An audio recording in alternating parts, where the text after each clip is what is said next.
مفتی صاحب سے ایک سوال کریں گے کہ کھاد کی جب بات ہو رہی ہے تو کھاد بعض اوقات گوبر وغیرہ سے بھی بنتی ہے، تو اس میں پاکی ناپاکی کے مسائل بھی آئیں گے؟ جی بالکل، گوبر ظاہر ناپاک ہے، اور جب اس کو ہم پودوں میں استعمال کرتے ہیں، کرنا جائز ہے اس کو پودوں کے طور پر، یا کئی جگہوں پہ بھی لوگ اس کو استعمال کرتے ہیں، تو جب تک گوبر اپنی گوبر والی کیفیت میں رہے گا تو وہ ناپاکی کا ہی حکم ہوگا۔ اچھا، جب آگے جا کر اس کی اپنی ماہیت اور اصل ہونا ہی بدل جائے، ٹھیک ہے، یعنی یہ مٹی ہو جائے، ٹھیک ہے، تو پھر اس کے اوپر وہ ناپاکی والے احکام نہیں رہیں گے۔ لہذا اس میں بہت خیال رکھنا، گھروں میں پانی دینے میں بعض اوقات پریشر سے پانی دے رہے ہوتے ہیں، یا جس طرح بھی ہوں، اس کے چھینٹیں یا گملوں سے تو نیچے سے پانی نکلتا ہی ہے، تو اس سے اگر گوبر جیسے ڈالی تو وہ ناپاک ہی ہوگا، پانی بھی ناپاک ہوگا، وہ پانی بھی ناپاک ہوگا جو کچھ اس میں سے بہ رہا ہے۔ تو ان چیزوں کا خیال رکھنا ہو۔ اس کی جگہ امیر اہل سنت دامت برکات مناریہ نے اسی رسالے میں کیمیکل والی ایک مٹی گئی ہے، کیمیکل والی کھاد آتی ہے جی، مٹی اب ساری گوبر، ساری کھاد تو گوبر نہیں ہوتی، اب تو کیمیکل والی بھی کھاد آ رہی ہوتی ہے نا؟ جی سب یہ جو ہے کھاد اب دکانوں پہ آرام سے مل جاتی ہے اور بڑی سستی ہے، اگر وہ لے کے ملا لیں تو یہ بہت زیادہ اچھا ہے کہ اس کو تیار کیا گیا ہے باقاعدہ، ہیٹ اپ کر کے اس کی جو ختم کیا گیا ہے مہک کو، کافی چیزوں کو، اس کو، اور وہ زیادہ بہتر بھی ہے۔ وہ گوبر نہیں ہے،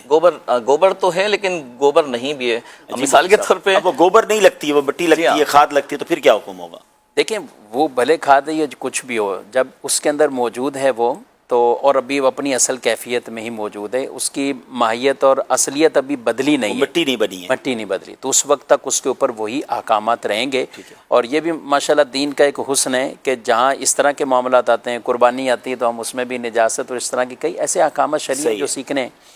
نبی پاک علیہ الصلوۃ والسلام سے ایک شخص نے پوچھا، عرض کی کہ میں بکریاں پالتا ہوں، تو نماز پڑھنے کے بھی تو میں اسی میں ہی باڑے میں یعنی سائڈ پر بکریاں وہاں نماز پڑھ سکتا ہوں؟ آپ نے اجازت دی، پڑھ لو۔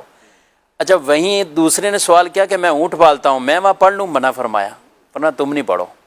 یعنی بظاہر یہ لگے کہ بکریاں پالنے والے کو اپنے اس باڑے میں ساتھ پڑھنے کی اجازت عطا فرمائی، لیکن اونٹ والے کو نہیں اجازت دی۔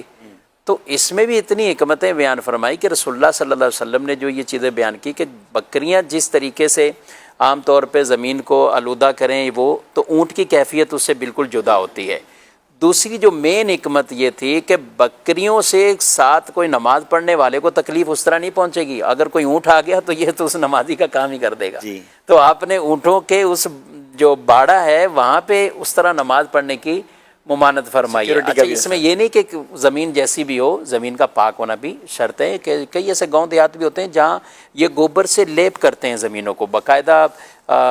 یعنی ان کا فرش ہی یہی ہوتا ہے، گوبر اور مٹی سے کر کے پورا، وہ شاید آپ نے کبھی دیکھا ہو اس طرح کے، آپ نے نہیں دیکھا تو آپ سندھ گئے ابھی دیکھ کے آئے کچھ ایسی دیواروں پہ لیپ ہوتا ہے، دیواروں پہ لیپ ہوتے تو دیکھا، جب ٹرین میں جاتے ہیں نا تو وہ نظر آ رہے ہوتے ہیں کہ دیواروں پہ لیپ، یہ ٹھنڈک کے لیے ہوتا ہے۔ اچھا، یا یہ اس کو سکھا کے کہتے ہیں جلاتے بھی ہیں، جلاتے بھی ہیں، وہ تو باقاعدہ یعنی اس کو جلانے کا بھی، گوبر کو جلانے کا کام کرتے ہیں، اور ایک یہ اس کو فرش بنانے کا کہ مٹی کے بنسبت ایک تو یا تو شاید ویسے سستا ہونے کے اعتبار سے یا دیگر مضبوطی کے اعتبار سے، کیونکہ فقہ کی کتابوں میں بھی اس کے مسائل موجود ہیں، پہلے لوگ اسی طرح کے ایسے فرش پر نماز نہیں پڑھ سکتے، ظاہر اس طرح تو نہیں پڑھیں گے، لیکن اس کے اوپر موٹا کپڑا یا جائے نماز کوئی ایسی چیز بچھا کر پھر نماز پڑھیں گے تو نماز اس کی ہو جائے گی۔